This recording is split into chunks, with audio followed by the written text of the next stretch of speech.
পটুয়াখালীর কলাপাড়ায় ৩,২০০ litre diesel ও ৩,০০০ litre petrol জব্দ করেছে পুলিশ। বৃহস্পতিবার সকাল 8:30টার দিকে পৌর শহরের ফেরিঘাট সংলগ্ন আন্ধারমানিক নদীতে নোঙর করা একটি ট্রলার থেকে এসব জ্বালানি তেল জব্দ করা হয়। পরে নির্বাহী ম্যাজিস্ট্রেট ও উপজেলা সহকারী কমিশনার ভূমি ইয়াসিন সাদিক ভ্রাম্যমাণ আদালত পরিচালনা করেন। এ সময় অবৈধভাবে তেল সরবরাহের দায়ে বিসমিল্লা ফিলিং স্টেশনের মালিককে 20,000 টাকা জরিমানা করা হয়। জব্দকৃত তেল সরকারি কোষাগারে জমা রাখা হয়েছে। আপনারা জানেন, দেশে এখন একটি বিশেষ পরিস্থিতি উদ্ভূত হয়েছে, জ্বালানি তেলের কিছুটা সংকট তৈরি হয়েছে।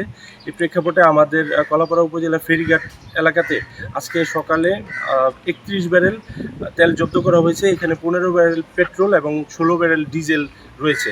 আমাদের বিসমিল্লা ফিলিং স্টেশন আমাদেরকে অবগত না করে, অর্থাৎ উপজেলা নির্বাহী অফিসার এবং ওসি সাহেবকে অবগত না করেই সাব ডিলারের কাছে এগুলো প্রদান করেন। সাব ডিলারের আমরা বিস্ফোরক লাইসেন্স পেয়েছি হালনাগাদকৃত।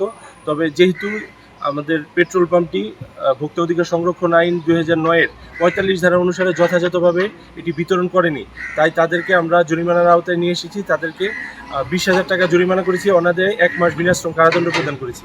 এবং এই 31 ব্যারেল ফুয়েল আমরা সরকারের কোষাগারে এইগুলো বিক্রি করে যেই রাজস্বটা আদায় হবে সেটা আমরা সরকারি কোষাগারে জমা প্রদান করব। এখন আমি এটা পেট্রোল পাম্পের মালিকের জিম্মায় প্রদান করছি।